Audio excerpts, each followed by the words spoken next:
Oregon and Alaska joined Washington State and Colorado by becoming the third and fourth state in the U.S. to legalize the regulated sale and possession of cannabis. In Alaska, Measure 2 passed with 52 to 48% in favor of legalizing cannabis. In Oregon, Measure 91 voters decided 54 to 46%. In just 2 years, 4 states have moved forward and accepted that cannabis is here to stay.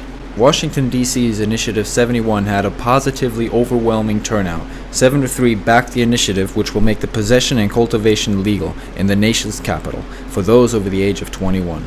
The cultivation of up to 3 plants and the possession of 2 ounces of cannabis will be considered lawful.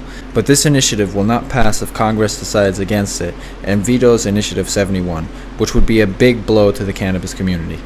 One House Republican by the name of Andy Harris, who represents Maryland, said he will try everything to block the initiative, which voters in Washington, D.C. passed. Andy Harris went on the record stating, "Actions by those in D.C. will result in higher drug use among teens." Unfortunately, the representative did not provide evidence for this statement. Mayor-elect Mary Lee Bowser has said that she will see that the Initiative 71 is implemented and also that cannabis is taxed and sold in shops in the future. In Florida, voters decided against Amendment 2, which would have opened the medical cannabis presence. Currently, only one high CBD strain of cannabis is allowed for medical use in Florida. To qualify for medical cannabis in the Sunshine State, one must have epileptic episodes and go through a 4+ week medical process. It is speculated that the amendment didn't pass because of poor wording of the ballot.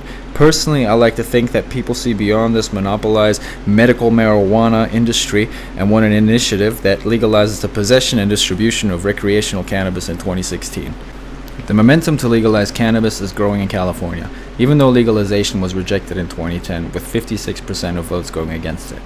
With now up to 5 states having legalized cannabis in the U.S., California, alongside Arizona and Nevada, are working on new legalization measures for the 2016 votes, which could make almost 1/5 of the U.S. cannabis legal.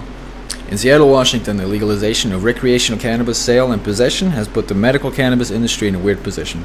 Medical cannabis businesses are being loosely regulated and regulations are often ignored.